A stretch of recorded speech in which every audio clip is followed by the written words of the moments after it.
Hey guys, welcome back to my channel. Today we're gonna do an updated 2024 wish list. We are in the middle of the year and I think it's the perfect time to sit down and recap what's in, what's out, what we want to add, maybe some things that I didn't think about before that I know now that I'm quite sure I would like to add to my wish list for the next 6 months. I always make my wish list / vision board around January. It's basically for manifestation. I really like having a wish list because it does help me stay on track with the things that I've been thinking about for a really long time, because I just don't add anything randomly to this wish list. I really think about it, and these are things that I've been wanting for months and months, sometimes for a few years before I really add them formally to it. And I do this because it helps me stay away from trendy things that may not work out for me. With so many trends and new items that keep coming up literally every single week, sometimes I love a lot of stuff, but that I know that realistically they're not gonna really work out for me, my lifestyle, my wardrobe, and the way that I dress. So basically what I do is I put that item like on the back of my mind and I wait a little bit, maybe 6 months, maybe 1 year, and if the trend dies down and I still want the item, then I add it to the wish list and then I end up getting it. And this has avoided me making so many mistakes just buying impulsively things. So I do have like a thought process before I buy or add something to my closet. But with that said, I do want to make a few changes to my wish list due to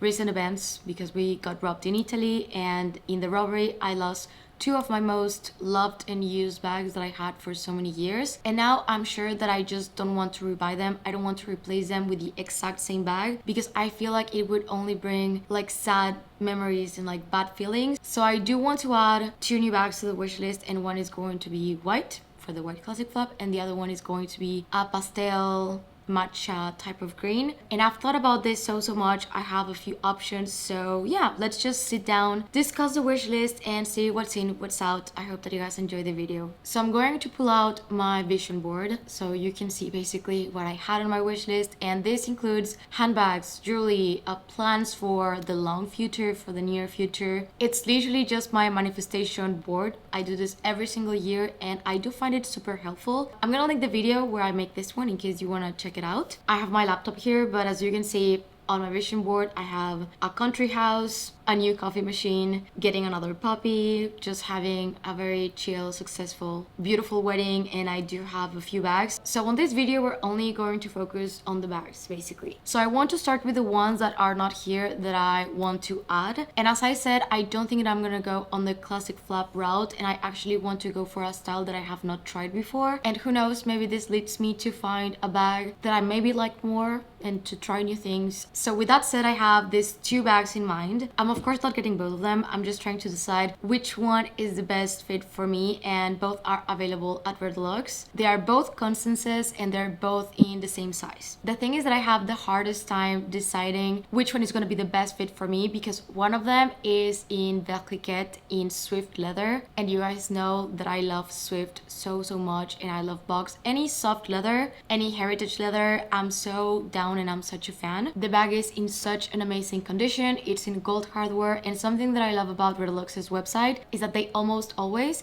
have a little like clip of the bag that they show you a bit of mud shots or details that you can see on video and on Georgia, so you can have an idea of the size of the bag and how it looks and the color in real life. So this bag looks stunning and the color is very close and the bag is different enough. I've always wanted to try a Constance. I've actually been on the wish list for a Constance for quite a while, but it just has never really happened. Believe me, I've been really open to colors. I just have never been offered a Constance. So I think this ones would be the perfect way to go. The other one is this Constance in Nata. I think I would use this bag so much. I just really love both. I can see definitely how both would work out perfectly for me, so I'm gonna think about which one is going to be the best for me. I actually made a poll on Instagram asking you guys which one you thought that it was the best to add, and it was literally a 50-50. I think the green one is quite a unique and special find, and the white one would be such a staple, very used bag in my wardrobe, and the Constance is beautiful,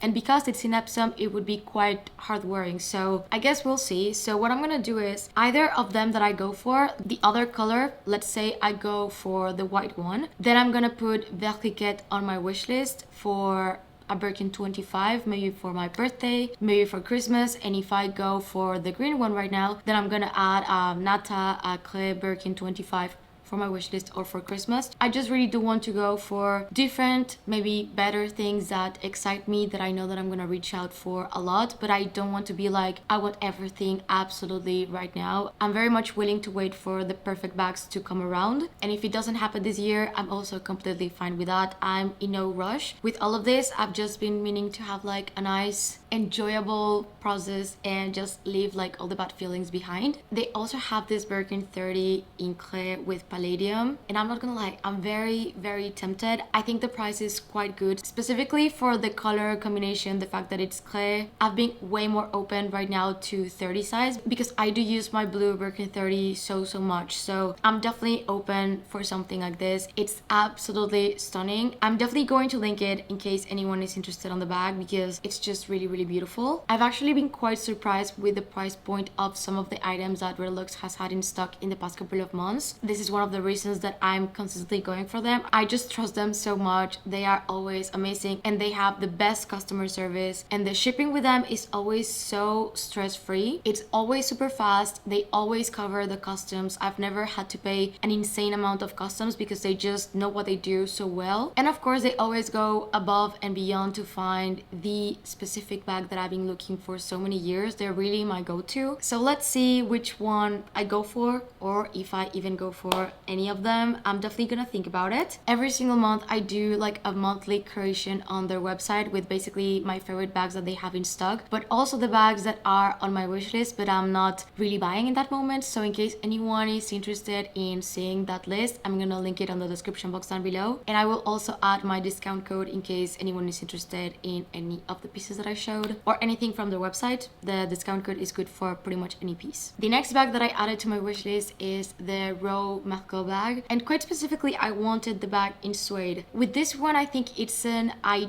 do not know if I'm gonna go through with it or not. I kind of hoped that by this point I would have seen one in person, but I have not, and they don't really sell the Row in Barcelona, so I just have not been able to see one. So I don't really know if it's going to be a good fit for me or not, but I do like a lot of aspects of the bag. I love the suede. I love that it's a top handle bag and that the small sizes have the strap. It just overall seems like it's going to be a very good fit for me, but the price point is quite high. So I just don't know if it's something that I'm gonna do blindly. Like I'm just gonna buy the bag online and have it shipped without seeing it in person before. This is something that I'm gonna have to see. So it's not super high on my wish list, but I'm gonna kind of leave it there in the background and we will see. The next one is the Birkin 25 in Jean Poussin. On this picture I had it in Epsom, but this one I did manage to get. It was absolutely the one on top of my wish list, and I wanted a Jean Poussin for so many years. Like I've talked about this specific color for so long, and now that I finally have it, I am happy to report that I absolutely love the bag and I use it so much. I actually got this bag from Redlux. It was one of those finally dreams come true, the most beautiful yellow that I had on my wish list for so many years. So we can cross this one from the wish list for sure. We also have the Chanel extra large travel flap. I actually have wanted this bag, I would say for 4 or 5 years now. Like it's been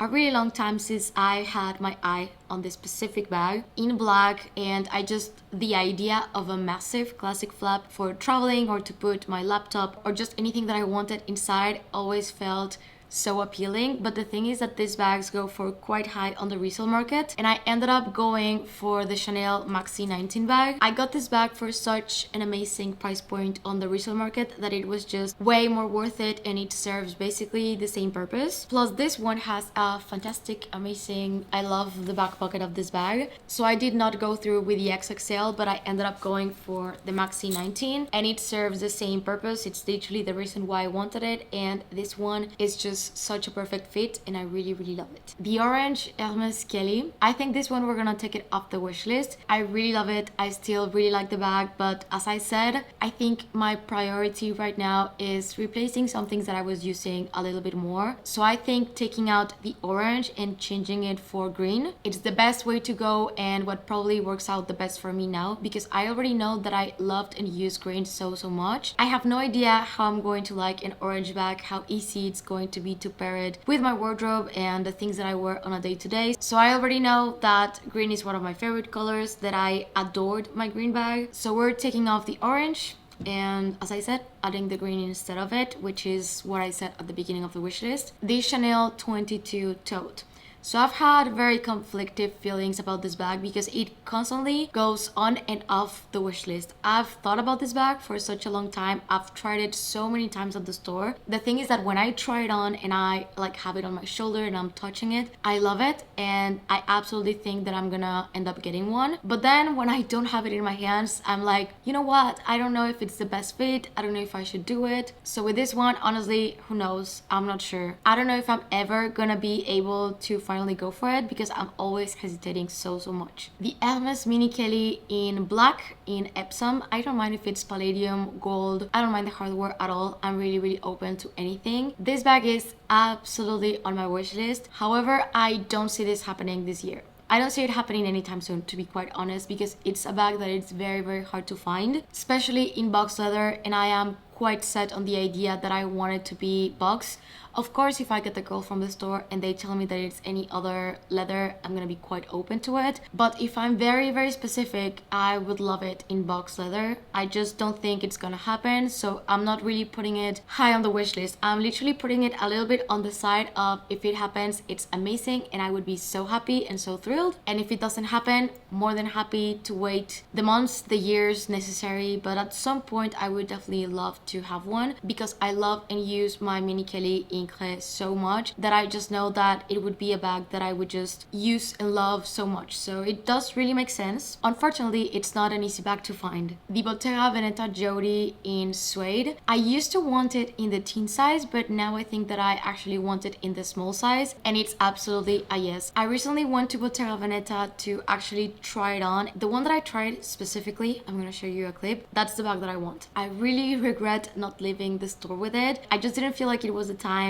to buy a bag. Like, I was not feeling it. Now I look back on the pictures and the videos and I just really like it. It's so comfortable. It's going to be such a beautiful fall and winter bag. I have kind of had this bag on my wish list for quite a while and I'm absolutely sure that I want to go for suede. So this one is going to stay on the wish list, and I think it's one of those that have like the higher priority because of course it's a bit more doable than the other pieces. This one is not on the vision board, but I did film like a full jewelry wishlist video. It was only for jewelry because I've been really into and obsessed with it, and I had the Van Cleef & Arpels Alhambra Guilloche for around 3 years now, or a little bit more, on my wishlist, and this year was finally it. I'm actually using it right now, so we can definitely check that off the wishlist. And the other one is a Cartier Justin Clou bracelet. Kind of have this one on the wish list for quite a while. I've been thinking about it, but I was not sure if I wanted to go for the small thinner version or the regular one. Now I know that I want to go for the regular one just because I feel like it's a bit of a better investment. But I have found that you can sometimes find these pieces on the resale market, of course from trustworthy sites, significantly below retail. They come a little bit scratched, but honestly I don't really mind. The thing is that I'm size 15 and I know that I want it in yellow gold with diamonds on the head, so I don't really come across it that often. So this is something that if the opportunity presents, I'm definitely gonna jump on it, but I am in no rush, but it's going to stay on the wish list. I do want to mention a few items that I have like on my long-term wish list. This kind of means that they are not really something that I'm looking to get right now, but that at some point I would absolutely love them. Some of them are very unrealistic, but dreaming doesn't cost a thing. So the first one that I want to show you is this stunning Birkin 25 in Etoupe Grizzly with Swift leather in palladium hardware. I cannot even express how perfect this bag is and how much I love it. It's been available on Redlux's website for quite a while and I just don't understand why no one is grabbing it because it's literally such a unique and special piece. These bags are so rare and so hard to find that of course they are at premium pricing because there's no way that I'm ever gonna see this bag on the store or anywhere else, but I love it so much. I really like this bag, so maybe someday somehow I'm gonna make it happen, but it's stunning. I'm fully aware that I'm having a suede face and I'm completely fine with it. I would take such good care of this bag. I know that it's delicate, but it's just probably the prettiest bag that I've seen. I've also been super interested in the Joseph Duclos Diane bag. I've talked about this bag endlessly in the past couple of months, but they have such amazing heritage leathers and the bag is just stunning and so different. I really love the brand, but this is something that I would do if I was on a trip to Paris. I would love to go to the store and just literally pick the color that takes my heart in that moment. I think Joseph Duclos is so underrated, but they have such amazing quality. With everything going on, I'm really gravitating more towards these types of brands more and more every single day. And the last one, I don't know, I would love to know what you guys think about it, but the Celine 16 in black would be probably the best way to go for me. I've been really eyeing that bag and I really like it. It's very similar to the Diane and to the Trendy CC from Chanel, but I really like the style. So it's a bag that I've been really considering, but the last one on the long-term wish list for now. With all of this, I'm really not sure what I'm gonna go for, but I really love to have like the list and the priorities and just focus a little bit more like my savings and my energy to find them, to things that I've put a lot of thought into, and definitely that I'm kind of sure that they would work out very well for me. So this was the video. I hope that you guys enjoyed it. If you're not to my channel, please consider subscribing and click the notification bell down below so you don't miss any of my videos. And if you're not done watching, I'm gonna leave YouTube videos right here in case you want to check them out. Thank you and see you on the next one. Bye.